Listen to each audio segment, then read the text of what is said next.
Is initialed the Continental Free Trade Agreement in Kigali, Rwanda, this past week, while Nigeria pulled out from signing the signing ceremony at the last minute. Given Nigeria's abrupt withdrawal, debates have raged about the coherence of its economic governance. We engaged actively in the CFTA, that's the Continental Free Trade Agreement negotiations, from its inception in 2015. I've even heard rumors that we actually were the major initiators. But we've been active since its inception in 2015. So why has the country, standing to win much from the agreement, failed enthusiastically to sign up? That's what we'll be discussing right now with the Executive Director at Good Governance Africa, Dr. Ola Bello, who is not new to the House. You've probably heard him quite a few times. We've talked about issues around policy in Nigeria, around foreign policy, foreign trade, our basic policy direction in Nigeria's development, but he is the executive director at Good Governance Africa, and basically we'll be talking about that now. So starting with, I read you wrote an article on this recently, and you went into the details of it, the meat of the Africa Continental Free Trade Agreement. Now we've heard a lot about the negatives. We've heard about the fact that the Manufacturers Association of Nigeria have said, "Oh, it's going to hurt us." The VP says it might hurt the manufacturing sector. I believe that because we've not done our homework well, it might hurt us. What are the positives? Because we focus so much on the negative that we've not even asked ourselves, wait. What can this bring to Nigeria if we signed up to the Continental Free Trade Agreement? I mean, let me start from the top and say, underlying every trade negotiation is this implicit understanding that you stand to gain something and you also stand to lose something. But the truth of the matter is that in every real life scenario, no one stands to lose everything when you enter into these trade deals, and no one stands to benefit everything from it. Or otherwise it's MMM. So it's important that you do your analysis. Yeah. And on the basis of that, decide where are the trade-offs, where are the issue linkages, and I think Nigeria has fundamentally failed to do that. So the vice president, basically putting it out there that they applied the brake because they did not want to hurt the private sector. It's neither here nor there. This argument that it's a framework agreement, we're more interested in seeing the details. The fleshing out of that framework to see how it would work in reality, I think is simply burying the Nigerian head in the sand. Those who have signed up to the framework are not going to be automatically excluded from shaping this negotiation that's going to now happen. We should have been there symbolically to push this agreement forward because we're the one, bar none, that stood to benefit the most from the agreement. And you can look at it from multiple perspectives. I would say there are at least 4 fundamental respects in which we stood to gain from this, and hopefully we can still regain the lost ground. I think the most important thing actually is in terms of our trade facilitation. You look at the Nigerian economy, the way the structure has changed fundamentally over the last 2 decades or so. Service is one of the fastest growing sector in this country. In parallel with that trend, we now have companies that are sufficiently developed to stand on their own 2 feet and go out there and compete. So you have e-commerce platform like Jumia and the rest of them. They're no longer just Nigerian outfit. They're active in Kenya and elsewhere.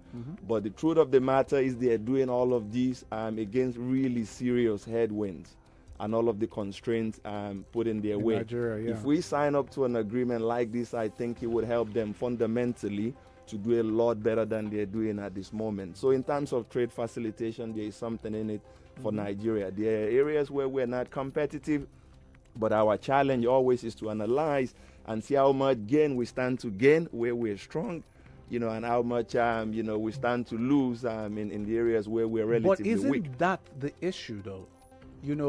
We know our strengths and weaknesses? Because you do realize that one of the, I mean, you talk about trade, and the thing is, you give some, you lose some, but you bring your best foot to the table to be able to get the very best. So you just deal take for me you. to the second point, which I think is probably the most exciting opportunity for Nigeria in all of this process.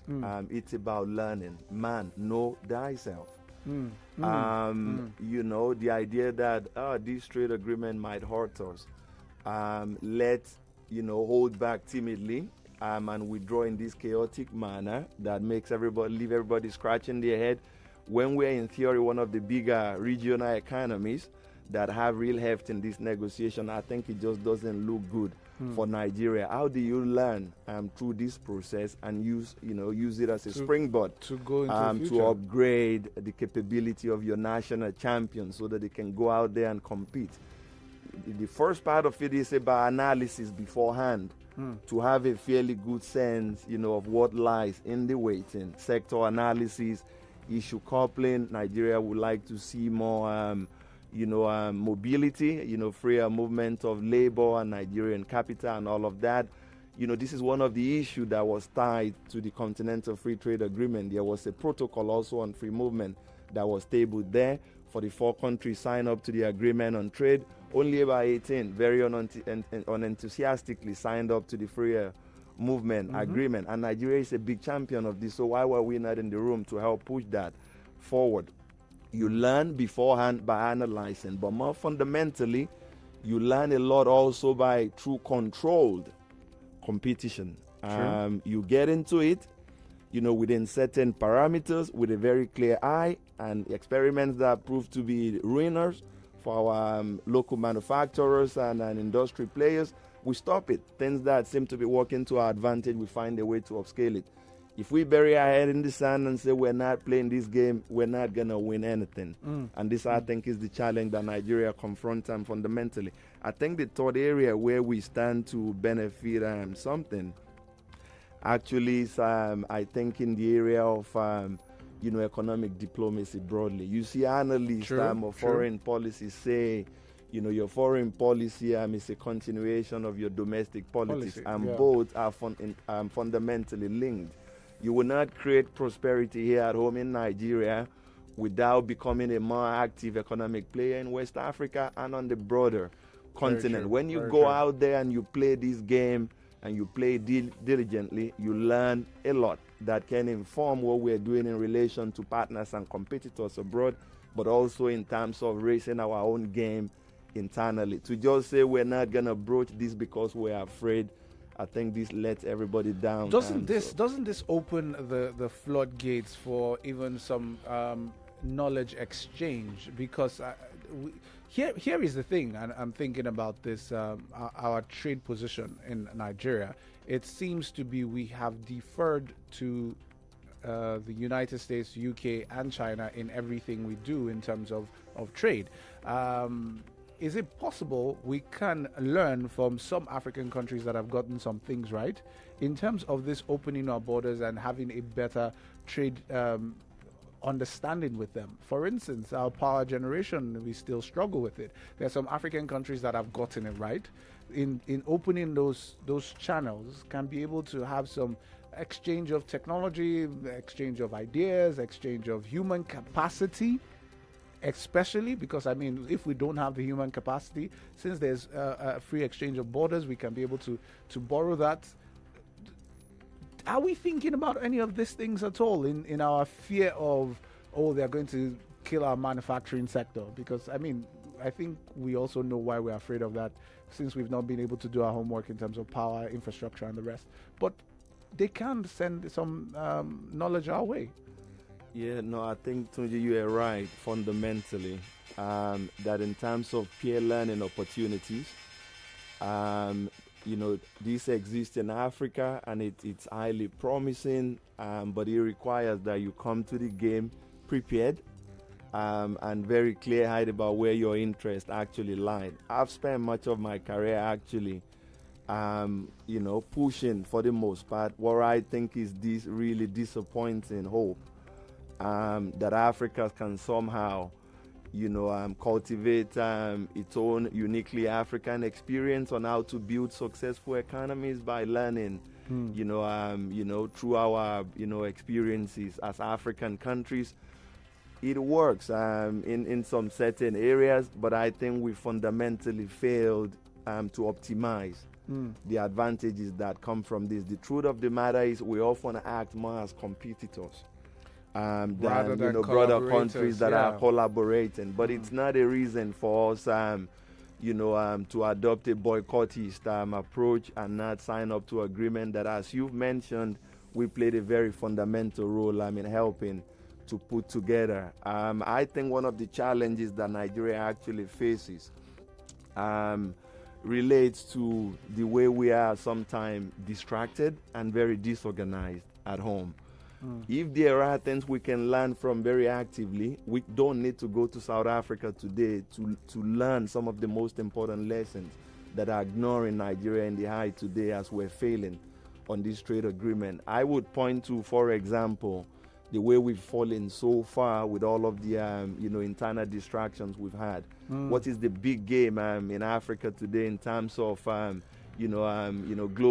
geoeconomics and geopolitics? The truth of the matter is South Africa has been able to scrape through the door. It's a member of the G20 group of countries. It's a member of the BRICS. It's in the BRICS. This sort of club governance agreement, I think one of the fundamental advantages that it confers on a country is you may not be the equal of all of the other people sitting around the table, but because you are there, you are fundamentally forced to raise your own game so that over time you can be as good as they are. And that is exactly what South Africa has been able to do. If we're in the G20, part of the way this process works naturally is that in the lead up to Head of State Summit, you would be forced to engage in some of these sectoral discussion involving finance ministers, but also the knowledge networks in country. There is the so-called T20, Think Tank 20 from all of these countries that meet to exchange knowledge and discuss some of the key issues on the agendas of the head of state. But because we're not fundamentally this part of peer learning globally, but also in the African context, we're missing out on a lot of these important areas where we can better understand ourselves. So I insist we keep navigating in the dark, and I'm not surprised when it comes to it. We developed cold feet, and when it was time for Nigeria to take its bow and actually claim the credit for helping to shepherd this agreement, to a breakthrough point, we chickened out, and I think that's simply not good enough. All right, City of Lagos, we're talking about the Africa Continental Free Trade Agreement. We're just about rounding up. We've been talking to Dr. Ola Bello on the pros of why it kind of makes sense. I'm thinking from the perspective of, if there's anything I'm taking away from here, it is the point where you say, man, know thyself. And I think that's the first point for Nigeria in everything. If it's power, if it's education, every single thing. You wanted to say something? I think it's also important that, I try and sound credible here by not ignoring all of the sizable concerns about this agreement that I think are well-founded. When I reflect on it, I can see three potentially problematic elements.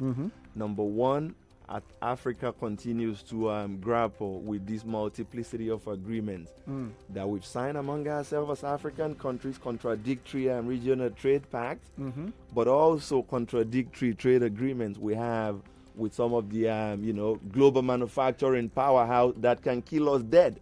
But it's also based on the fact that sometimes we just don't have a trade policy. There's no coordination fundamentally. We're navigating in the dark. This person comes with this agreement, we sign. This person comes with this agreement, we sign. We're just signing everything. So that's a real concern that, and I think this Continental Free Trade Agreement gives us an opportunity to be able to revisit the issue anew and start on a clean slate. A lot of what Vice President Oshiba you talked about, I think, makes sense. this is a framework agreement. We now have to populate the different chapters in terms of the rules of origin. We have to plug the loopholes. You cannot simply go and import things from China or from somewhere in the European Union, and you put 1% value addition, and you think this would pass validly into our market as an Africa manufacturer. All of those things I think are fundamentally important. I think the second area where I think the concerns are well founded, and we must find a way to address them is in terms of our relatively weak infrastructure base. This is about competition. It's about the platform you're standing on. If you're not enabled by your own domestic environment, it will be difficult. Try as hard as you will not be able to compete.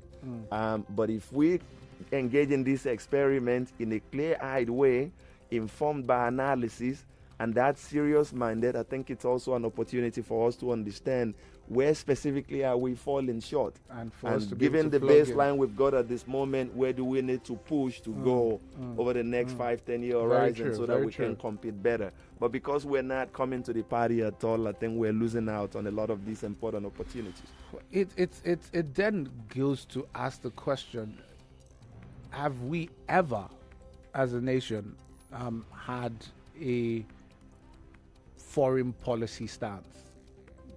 I mean, because we do watch foreign news a lot of time, and we hear, the foreign policy stance of this country is don't do this or do that, or the foreign policy stance. I mean, you hear it a lot of the time. I'm not sure I've heard that in relation with the nation Nigeria. I would say I'm very keen to know scholar of Nigeria's foreign policy in a broader historical perspective. I would argue that since independence, we've moved gradually from a position of organized hubris to a position of organized chaos. Hubris in the first part of our existence as an independent country, because we were not very clear-eyed about what are our capabilities, what are the things we should meaningfully engage in, and why are we engaging in them, what do we stand to benefit. Look at the history of Nigeria's international relation, I would say from around 1960 up until the end of the military era, roughly speaking. Much of what we did were good stuffs, in Liberia and elsewhere. We calmed a very volatile regional environment so that we can project economically. But today, are we deriving the benefit that comes from that? I need to ask, though, was that the reason why we were so active with ECOMOG? What was the reason for our active participation with being Big Brother across Africa? Because there was almost no conflict on the African continent in my first 2 decades of being a person that understood words that we were not involved in. And not just being involved, we were at the forefront of settling the issues in Liberia, in I think Mali also. It was always just there in that ECOMOG. Was that what were we trying to do? On a simplistic level, the reasons then are the same reason why we need to engage, robustly and energetically in West Africa and in the broader Africa region. It's about making the environment conducive, and the challenge for Africa for much of the 1990s, in the immediate aftermath of the end of the Cold War and the fall of the Berlin Wall, was this upsurge of really destructive internal and regional conflict. So Nigeria was right to step into the breach at that time to help to stabilize things. If you don't create that enabling environment regionally, you will not be able to project economically or geopolitically. And I think history has also imposed on Nigeria a number of realities that we can now run away from. We're the most populous country on this continent. You look at the West African sub-region, our population is about 52% of the 16-member ECOWAS nation.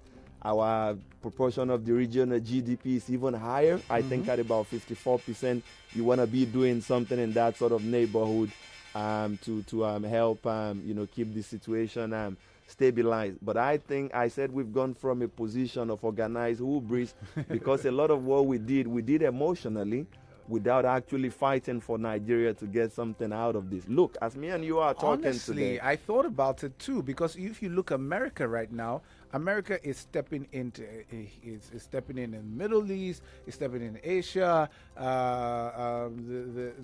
even in Nigeria, they're stepping in to try and say, okay, we want to help you with this, what do you call it, your terrorist issues. And of course, like you said, it helps the environment. But in that, they're not doing it blindly. you have to be very there's clear-eyed. always, this is what we want in return. This is the stance we want you to take in return. So it almost looked like we did that for free.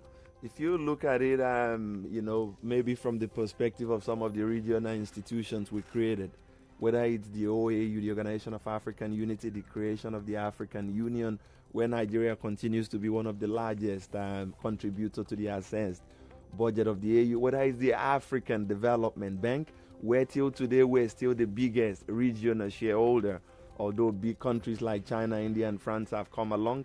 You look at the Africa Reinsurance Corporation, the headquarters is, which is just a few kilometers from where you and I are sitting. Nigeria has gone in willy-nilly to agree to agreements like, okay, we don't want to scare anyone, so we're gonna do much of the funding of this organization, but in terms of who heads it, our people can always be the vice president, but the Nigerian will never ever be the president. This is the agreement in terms of the Africa Reinsurance Corporation. Look at the Asian Development Bank. Japan funds it, a Japanese leads it.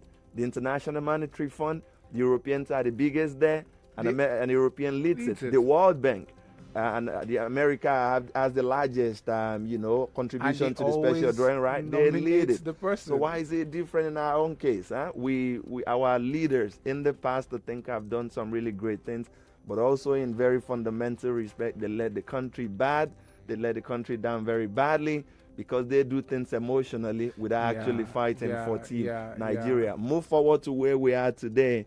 I think we've shifted to this era of organized chaos, where a lot of our internal distractions have actually knocked us off our stride, and we're not able to project consistently and credibly in the international arena, such that when a lot of these important international geopolitical decisions have been taken, Nigeria is always conspicuously present, only in its absence. And I think we must begin by reorganizing here at home. That's the platform from which you project externally. And we've not been able to do that given the cesspit of chaos that we've progressively sunk into so far.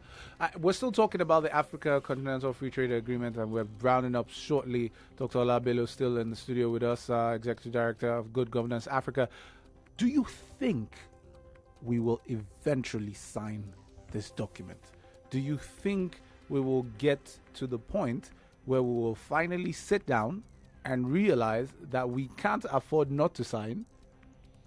We will will we sign? We will sign. We have to sign if we are going to survive. And because the world is moving, nobody is waiting for us, and unless we move with the time and with peers, we would invariably be left behind. And I'm encouraged by a number of the things we've seen happening since the chaos of Kigali happened. We timidly pulled out of that agreement. We left a lot of our African peers and partners scratching their head. Since then, we've now put some real resources into the working of the Nigerian Trade Negotiation Office. That's where you start. Yeah. Your people go out there and negotiate. By the way, City of Lagos has been, funded and started, staffed under a very short period of time.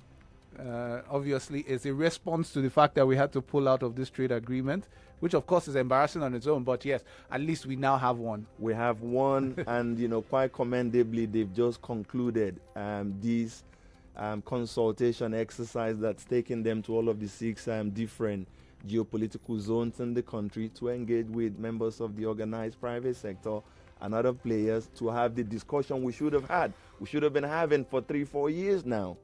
We're having it post Kigali, and that's not the way it should be. But I don't think it's too late in the day. Yeah. We can still, recover some of the lost ground. So hopefully by the end of this process, we will have a foreign policy stance. Hopefully, we will know what we want. We will know why we want it.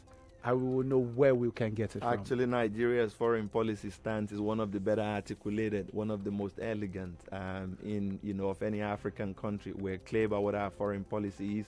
We have this concentric cycle of influence. Starts at home, charity begins at home. We fail there, and then we project outward to West Africa, and the next layer is Africa, and then the broader world.